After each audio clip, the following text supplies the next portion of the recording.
کرے، وَتَزْكِيَهُمْ اور ان کا تزکیہ کرے، بِهَا اس صدقے کے ساتھ، وَصَلِّ عَلَيْهِمْ اور دعا کیجئے ان کے لیے، إِنَّ صَلَاتَكَ بے شک آپ کی دعا، سَكَنٌ لَهُمْ باعث تسکین ہے ان کے لیے، واللہ سمیع علیم اور اللہ سننے والا جاننے والا ہے۔ علم یعلم کیا نہیں جانتے وہ، ان اللہ بے شک اللہ، هو یقبل توبتہ وہ توبہ قبول کرنے والا، عن عبادہ اپنی بندوں سے، وَيَأْخُذُ الصَّدَقَاتِ اور صدقات کو لینے والا، وَأَنَّ اللَّهَ و بے شک اللہ، هُوَ التَّوَّابُ الرَّحِيمُ وہ توبہ قبول کرنے والا مہربان ہے۔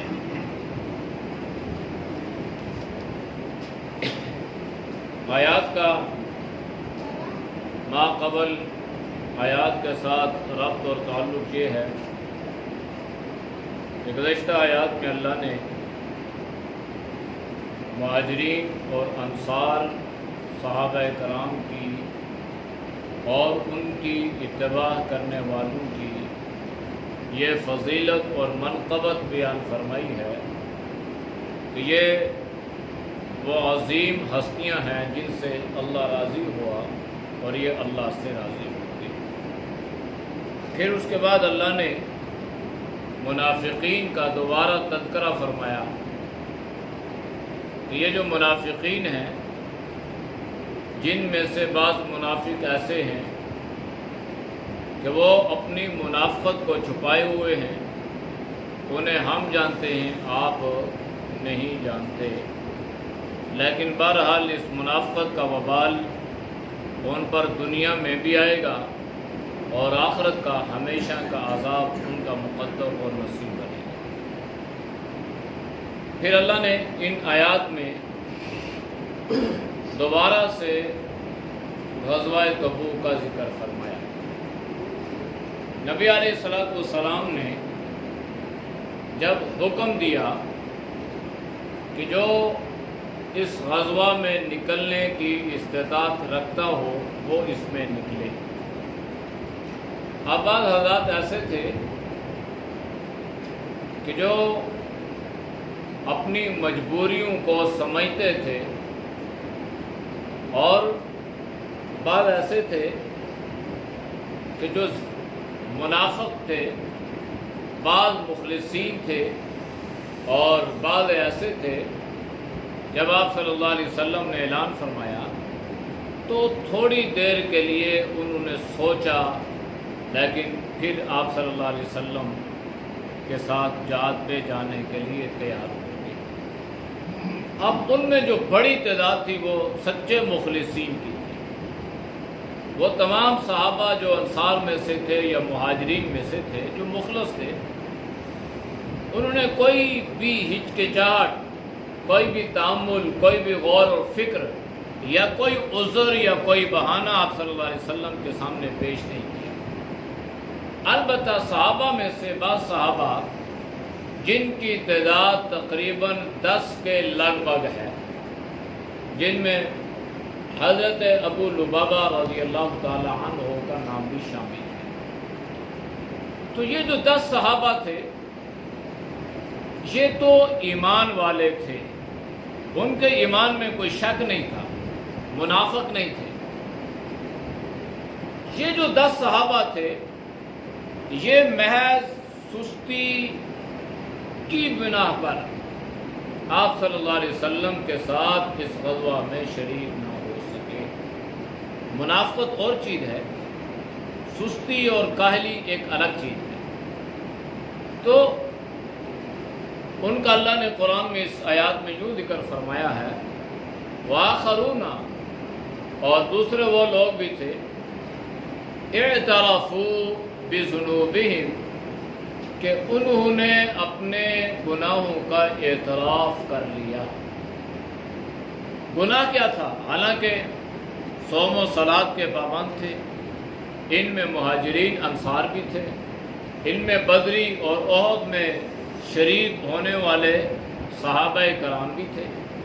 گناہ کیا تھا؟ اللہ نے ان کی اس سستی کو گناہ سے تعبیر فرمایا، یعنی ان کے ذہنوں میں یہ جو بات چل پڑی تھی کہ ہم آپ صلی اللہ علیہ وسلم کے لشکر کے ساتھ شریک ہو جائیں گے، ہمارے پاس سواری بھی ہے، ہمارے پاس جانے کے اسباب بھی ہیں، ہمیں راستے کا بھی علم ہے، لہذا ہم چلیں گے، آپ صلی اللہ علیہ وسلم کے ساتھ شریک ہو جائیں گے۔ تو صبح ہوتی تو اب گرمی کا موسم تھا تو یہ کہتے کہ شام کو چلیں گے، اب شام ہوتی تو صبح چلے گئے۔ اسی صبح اور شام کی کشمکش میں یہ نہ جا سکے، یہاں تک کہ آپ صلی اللہ علیہ وسلم کا قافلہ واپس بھی آ گیا۔ اب یہ جو نہ جا سکے نا،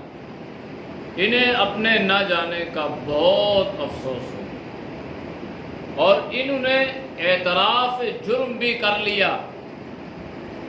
کوئی عذر نہیں کیا، کوئی بہانہ نہیں بنایا۔ تو یہاں تک کہ انہوں نے اپنے آپ کو مسجد نبوی کے ستونوں کے ساتھ باندھ دیا کہ ہم تب تک اپنے آپ کو نہیں کھولیں گے جب تک کہ اللہ کی طرف سے ہماری توبہ قبول نہیں کی جائے گی۔ نبی کریم صلی اللہ علیہ وسلم مسجد میں تشریف لائے تو آپ نے دیکھا کہ یہ بندھے ہوئے، تو آپ صلی اللہ علیہ وسلم کو علم ہوا، پوچھا بھائی کیا مسئلہ ہے؟ تو آپ صلی اللہ علیہ وسلم کو بتایا گیا کہ بھائی اس بنیاد پر انہوں نے اپنے آپ کو باندھ دیا کہ جب تک آپ صلی اللہ علیہ وسلم ہمیں نہیں کھولیں گے، ہماری توبہ قبول نہیں ہوگی، تو ہم اسی طرح رہیں گے۔ تو آپ صلی اللہ علیہ وسلم نے قسم اٹھائی، آپ نے فرمایا پھر اللہ کی قسم میں بھی ان کو نہیں کھولوں گا جب تک کہ اللہ کا حکم کوئی نازل نہیں ہو جائے، میں بھی نہیں کھولوں گا۔ تو آپ صلی اللہ علیہ وسلم نے انہیں نہیں کھولا، یہاں تک کہ ان کے بارے میں قرآن کی آیت اتری، جن اس آیت میں ان کی اس گناہ کا جو اعتراف تھا وہ بھی ہے، اور ساتھ ساتھ اللہ نے ان کی توبہ کا ذکر بھی فرمایا۔ اس لیے یہ ہمیشہ ذہن میں رہے کہ صحابہ کا جو عمل تھا نا، اگر کہیں پر بھی وہ خلاف شرع خدا نخواستہ ہو گیا تو اللہ نے ان کو اس لیے گناہ سے تعبیر فرمایا، ان کی عظمت، ان کی شان، ان کا تقوی، ان کی طہارت جو تھی وہ بہت بلند تھی۔ آج بھی اگر کوئی بہت متقی پرہیزگار آدمی، اس سے کوئی چھوٹا سا جرم ہو جائے،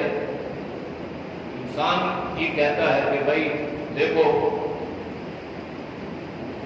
اس نے یہ کام کر لیا، اس سے یہ گناہ ہو گیا، حالانکہ اس قسم کے گناہ کو لوگ ہزاروں کرتے ہیں اور کوئی اس کا نوٹس بھی نہیں لیتا۔ آج اس کے گناہ کا نوٹس لیا جا رہا ہے، یہ اس وجہ سے ہے کہ یہ جو گناہ کیا ہے یہ اس کی شیان شان نہیں تھا۔ اسی لیے عام لوگوں کے حرام کا ارتکاب کرنا اور متقی اور پرہیزگار آدمی کا مکروہ کا ارتکاب کرنا یہ برابر درجہ رکھتا ہے۔ گناہ تو گناہ ہے اپنی جگہ، تو اس لیے اللہ نے قرآن کریم میں بذنوبہ کہ اللہ نے ان کی اس خطا کو، اس سستی کو اللہ نے گناہ سے تعبیر فرمایا۔ تو آپ صلی اللہ علیہ وسلم واپس آئے تو فرمایا اعترفوا بذنوبہم، یہ وہ لوگ ہیں جنہوں نے اپنے گناہوں کا اعتراف کر لیا۔ تو گناہ کا اعتراف کر لینا یہ باعث معیوب نہیں ہے۔ اگر کسی آدمی سے خدا نخواستہ کوئی خلاف شرع عمل ہو گیا تو جب بھی اس کو کہیں عدالت میں یا کسی جگہ تو وہ یہ کہہ دے کہ بھائی یہ گناہ مجھ سے، اعتراف کر۔ اس کی وجہ یہ ہے کہ اگر وہ اس کو چھپائے گا تو ایک گناہ کو چھپانے کے لیے وہ کئی ہزار جھوٹ بولے گا، اب گناہ در گناہ ہوتے چلے جائیں گے۔ اب یہ بھی ہے کہ ہمارے معاشرے میں جس سے گناہ سرزد ہو جائے تو اس کی تو معاشرے میں پھر کوئی عزت کوئی وقار نہیں رہتا، حالانکہ اس کو اتنا تذلیل یا اس کو اتنا بے عزت نہیں کرنا چاہیے، اس لیے کہ یہ انسان تھا اور انسان سے خطا کا ہونا، گناہ کا ہونا اس کا امکان ہے، یہ ہو سکتا ہے۔ تو حضرات صحابہ جو آپ صلی اللہ علیہ وسلم کے براہ راست شاگرد تھے، ان کے بارے میں جو عقائد کی کتابیں ہیں انہوں میں لکھا ہے کہ صحابہ کے بارے میں یہ عقیدہ اور یہ نظریہ ہو کہ وہ محفوظ عن الخطا تھے، یعنی گناہ کا مادہ ان میں تھا لیکن اللہ نے ان کی حفاظت فرمائی، اس کو کہتے ہیں محفوظ عن الخطا۔ بعض مرتبہ اللہ کی طرف سے اللہ کا بھی نظام ہے اور اللہ نے ان کو چونکہ ایک نمونہ بنانا تھا، اس لیے اگر کسی سے کوئی کمی بیشی ہو بھی گئی تو گناہ کو چھپایا نہیں، نبی کریم صلی اللہ علیہ وسلم کی خدمت میں حاضر ہو کر انہوں نے اپنے گناہوں کا اعتراف کیا۔ ایک عورت سے زنا ہو گیا، حاملہ ہو گیا، تو نبی کریم صلی اللہ علیہ وسلم کی خدمت میں آئی اور واقعہ عرض کیا اللہ کی، تو آپ صلی اللہ علیہ وسلم نے منہ پھیر لیا، یعنی اس کو جانے دیا کہ بھائی ٹھیک ہے یہ چلی جائے تو بہتر ہے۔ پھر دوسری طرف سے آئی تو اللہ کے نبی یہ گناہ ہو گیا، تو آپ صلی اللہ علیہ وسلم نے پھر چہرہ مبارک پھیرا، تیسری جگہ سے آئی تو پھر اس نے ایسا کہا تو آپ صلی اللہ علیہ وسلم نے فرمایا اچھا جاؤ وضع حمل ہو جائے تو پھر بچہ جنا پھر آ گئی، آپ صلی اللہ علیہ وسلم نے فرمایا کہ جاؤ اپنے بچے کو دودھ پلاؤ، دودھ کی مدت پوری ہوئی تو پھر آ، دودھ کی مدت پوری ہو گئی یہ پھر آ گئی۔ اب یہ نہیں چھپایا نہیں ہے نا، جو گناہ ہو گیا تو اس کی سزا اس نے دنیا میں لینا پسند کی، آخرت میں اپنے آپ کو اس سزا سے بچا لیا۔ تو جب اس کو آپ صلی اللہ علیہ وسلم نے سنسار کیا، اس کی موت واقع ہوئی، آپ صلی اللہ علیہ وسلم نے اس کی نماز جنازہ پڑھائی، تو حضرت عمر رضی اللہ تعالیٰ عنہ پوچھنے لگے اللہ کے نبی آپ اس عورت کی جس کو آپ نے محدود اس پہ حد جاری کی اور آپ اس کا فرمایا کہ آپ کو کیا معلوم کہ اس نے کتنی سچی توبہ کی، یعنی توبہ کی ہے تو اس سے یہ بار بار آ رہی ہے، اگر توبہ نہ کرتی اپنے گناہ کو چھپا لیتی تو آپ صلی اللہ علیہ وسلم کی خدمت میں کیوں آتی؟ یا جب آپ صلی اللہ علیہ وسلم نے اسے فرما دیا ٹھیک ہے جاؤ تو وہ دوبارہ نہ آتی، ایک مرتبہ گئی پھر آئی پھر گئی پھر آئی۔ آپ صلی اللہ علیہ وسلم نے ایک حدیث میں ہے سند تھوڑا سا اس میں ضعف ہے، آپ نے فرمایا کہ اس نے اتنی سچی توبہ کی ہے نا، اگر اس کی توبہ کو سارے مدینے پر تقسیم کر دیا جائے تو سب کے گناہ معاف ہو جائے، ایسی توبہ کی۔ تو یہ اتنا کسی کو اس حد تک نہیں انسان اس کو گرا دے کہ وہ اپنے آپ کو فرشتہ سمجھے اور یہ دیکھے، اگر خدا نہ خواستہ اس سے یہ کوتاہی ہوئی ہے، یہ گناہ ہو گیا ہے تو دوسرے سے بھی گناہ کا امکان ہے، اللہ نہ کرے کسی اور سے بھی ایسا نہ ہو۔ تو خالقوا عملا صالحا وآخر سیئا، فرمایا کہ انہوں نے اپنے اعمال کے ساتھ اچھے اور برے، اب اچھے تو ان کے سارے اچھے تھے، برے تو کوئی نہیں تھا، لیکن اس کو بھی اللہ نے بڑھا چڑھا کر کہ یہ صحابہ کی شان نہیں تھی کہ آپ صلی اللہ علیہ وسلم نے حکم فرما دیا اور یہ اس میں سستی کرتے، ان کی نیت تو تھی جانے کی، ارادہ بھی تھا، سواریاں بھی تھی، لیکن محض اس سستی کی بنیاد پر نہ جا سکے، اللہ نے ان کے اس نہ جانے کو سیئات سے اور ذنوب سے کافی فرمایا کہ اعمال تو ان کے بہت ہیں لیکن کچھ آخرہ سیئات، کچھ دوسری سے سیئات، گناہ بھی، یہ کمزوری بھی ان سے ثابت ہو گئی اور یہ صرف یہ کمزوری یہ سیاحت تھی کہ محض سستی کی بنیاد پر آپ صلی اللہ علیہ وسلم کے لشکر میں شریک عسى اللہ ان یتوب علیہ، قریب ہے کہ اللہ ان کی توبہ کو قبول فرما لے۔ توبہ یتوبو کا رجوع کرنا، پلٹنا، ان یتوب علیہم کہ اللہ ان پہ پلٹے، یعنی اللہ ان پر رجوع کرے، یعنی اللہ ان کی توبہ کو قبول کر لے۔ اور اللہ نے ان کی توبہ کو قبول فرمایا، اور آپ صلی اللہ علیہ وسلم مسجد میں تشریف لائے اور آ کے ان صحابہ کو آپ نے رسم سے بولا،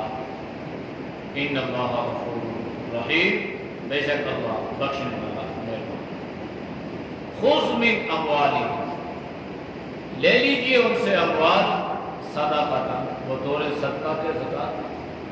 تطہرہم تاکہ ان کا مال بھی پاک ہو جائے، وتزکیہم اور ان کے نفوس کا اپنی جانوں کا تزکیہ بھی ہو جائے، بہا ان صدقات کے ذریعے سے۔ اب ہوا یہ تھا کہ جو صحابہ تھے رہ جانے والے، انہوں نے کیا کیا، یہ آپ صلی اللہ علیہ وسلم کے پاس تشریف لائے کہ آپ ہم سے مال لیں۔ اب بعض مرتبہ توبہ تو کر لی، اللہ نے توبہ قبول کر لی، لیکن مزید اس گناہ کی نحوست کو مٹانے کے لیے انہوں نے مال کو بھی صدقہ کیا۔ وہ سارے کا سارا مال آپ صلی اللہ علیہ وسلم کے پاس لا کر دے، اللہ کے نبی آپ کے لے جائیں، تو آپ صلی اللہ علیہ وسلم نے ان کا مال لینے سے آپ نے ان کو روک دیا کہ میں آپ کا مال نہیں لیتا۔ صلی اللہ نے توبہ قبول کر لی ہے تو آپ کے لیے کافی ہے، تو آپ صلی اللہ علیہ وسلم نے ان کا مال نہ لیا، تو اللہ نے یہ آیت اتاری، اور اس آیت کے اترنے کے بعد آپ صلی اللہ علیہ وسلم نے ان سے ان کا مال لیا، لیکن سارا مال نہیں لیا ان سے۔ پہلے تو انہوں نے سارا مال لا کے پیش کر دیا تھا نا، سارا مال نہیں لیا، بلکہ ان سے مال کا تیسرا حصہ آپ صلی اللہ علیہ وسلم پہ وصول کرنا۔ تو علماء نے لکھا ہے کہ اگر انسان سے خدا نخواستہ گناہ ہو جائے، اور ہوتے بھی رہتے ہیں، تو زبان سے توبہ استغفار ضروری چیز ہے، لیکن اس کے ساتھ ساتھ اسے چاہیے کہ کوئی مالی صدقہ بھی کر دے۔ مالی صدقہ سے جو گناہ کے اثرات یا اس کی نحوست یا اس کی بے برکتیاں رہ جاتی ہیں، اس مالی صدقات کے ذریعے سے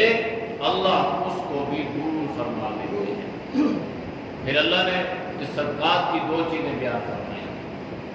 ایک ہے تطہیر پاکیزگی، اور ایک ہے تزکیہ پاکی۔ ظاہری اسباب، ظاہری معنی تو دونوں کا ایک ہی ہے، تزکیہ پاک کرنا، تطہیر پاک کرنا، دونوں ایک ہے، لیکن تطہرہم و تزکیہم سے مراد جو علماء مفسرین نے بیان فرمائی ہے وہ یہ ہے کہ تطہر کہ ان کے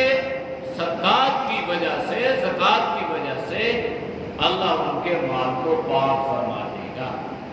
اور یہ بالکل ٹھیک ہے۔ بہت ساری روایات ایسی ہیں جن میں آپ صلی اللہ علیہ وسلم نے اس کو بیان فرمایا۔ وَتَزْكِيَهُ، تزکیے سے دو مراد ہیں، وَتَزْكِيَهِمْ، ہاں وَتُزَكِّيهِمْ، تزکیہ میرے وَتُزَكِّيهِمْ، تزکیہ، تزکی زکا اپنے نفس کو پاک کرنا۔ دوسرے الفاظ میں یہ سمجھے کہ جس کو آپ تقویٰ کہتے ہیں کہ آپ کا دل، آپ کا باطن جو ہے یہ تمام گناہوں سے پاک ہو، نہ اس میں بغض ہو، نہ اس میں حسد ہو، نہ اس میں کینہ ہو، نہ اس میں نفرت ہو، نہ اس میں بدعمل، یعنی تزکیہ ہی تزکیہ، اس میں پاکیزگی ہی پاکیزگی۔ تو مال کے خرچ کرنے کا جو فائدہ اللہ نے قرآن میں بیان فرما دیا وہ دو چیزیں ہیں کہ مال کے خرچ کرنے سے اللہ مال کو بھی پاک کرے گا، اور دوسری چیز یہ ہے وَتُزَكِّيهِمْ کہ مال خرچ کرنے والوں کا اللہ تزکیہ نفس بھی فرمائے گا، اور یہ بہت ضروری چیز ہے تزکیہ نفس۔ اس پہ صوفیہ نے اور علماء نے اس پہ بڑی محنت کی کہ انسان کو تزکیہ نفس حاصل ہو جائے، اس کا نفس جو ہے ایسا پاک ہو جائے، ایسا پاک ہو جائے کہ گناہوں کی نفرت اللہ اس کے دل میں پیدا فرمائے۔ وصلی علیہم، اور آپ ان کے لیے دعا بھی فرمائیں۔ یہ بھی معلوم ہوا کہ جو آدمی کسی کو مال دے تو مال لینے والے کو چاہیے کہ اس کے لیے دعا کرے، منہ پہ بھی دعا کر کے اسے تسلی ہو جائے، اور پیٹھ پیچھے اس کے لیے خصوصی طور پر دعاؤں کا اہتمام کرے کہ اللہ پاک نے اس آدمی کو آپ کی مدد کے لیے بھیجا، اس کے لیے حق یہ ہے کہ اس کے لیے دعا کی جائے۔ اور بعضوں نے یہاں تک لکھا ہے کہ دینے والے کے لیے دعا کرنا یہ واجب ہے، اس لیے کہ وصلی یہ امر ہے اور امر وجوب کے لیے آتا ہے۔ ان صلاتک سکن لہم، بے شک آپ کی دعاؤں سے لوگوں کو تسکین پہنچتی ہے، انہیں اطمینان نصیب ہوتا ہے، سکون۔ تو آپ صلی اللہ علیہ وسلم نے تو سب کے لیے دعا فرمائی ہے، لیکن کتنا خوش نصیب وہ مسلمان ہوگا جس کے لیے آپ صلی اللہ علیہ وسلم نے خصوصی یا انفرادی طور پر دعا فرمائی۔ ویسے اللہ کے نبی نے پوری امت کے لیے دعا، آنے والی ساری امت، ہر امتی کے لیے آپ صلی اللہ علیہ وسلم نے دعا فرمائی ہے، جو اس وقت تھے، اب تھے، قیامت تک جو آئیں گے، سب کے لیے۔ واللہ سمیع علیم، اللہ سنتا بھی ہے، اللہ جانتا بھی ہے۔ الم یعلموا، کیا یہ لوگ نہیں جانتے ان اللہ، کہ بے شک اللہ هو يقبل التوبۃ عن عبادہ، بڑی خوش اور اطمینان اور تسلی دینے والی اور تشفی عطا کرنے والی آیت ہے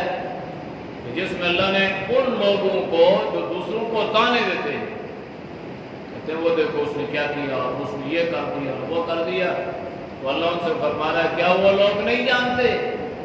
ان اللہ هو يقبل التوبۃ عن عبادہ، کہ اللہ اپنے بندوں کی توبہ قبول کرنے والا ہے۔ یعنی بعض منافقین نے شاید یہ خیال کیا ہو، یہ باتیں کی ہوں، یہ دیکھیں جی وہ بھی تو ہمارے ساتھ تھے، وہ بھی تو نہیں گئے۔ اللہ نے فرمایا کہ یہ نہیں گئے، انہوں نے اعتراف جرم بھی کیا، بہانے نہیں بنائے، اور انہوں نے توبہ کی اور اللہ نے ان کی توبہ کو قبول فرما لیا۔ وَيَأْخُذُ الصَّدَقَاتِ، لہذا اب ان سے صدقات لینے میں کوئی امر مانے نہیں۔ وَأَنَّ اللَّهَ، بے شک اللہ، هُوَ التَّوَّابُ الرَّحِيمُ، وہ توبہ قبول بھی کرتا ہے اور اپنے بندوں کے حال پر رحم بھی فرماتا ہے۔ اعوذ باللہ من الشیطان الرجیم، بسم اللہ الرحمن الرحیم۔ وآخرون اعترفوا بذنوبهم خلقوا عملا صالحا وآخر سيئا عسى الله أن يتوب عليهم إن الله غفور رحيم۔ خذ من أموالهم صدقة تطهرهم وتزكيهم بها وصل عليهم إن صلاتك سكن لهم والله سميع عليم۔ ألم يعلموا أن الله هو يقبل التوبة عن عباده ويأخذ الصدقات وأن الله هو التواب الرحيم۔ الحمد لله رب العالمين والعاقبة للمتقين والصلاة والسلام على نبينا وعلى آله وصحبه أجمعين۔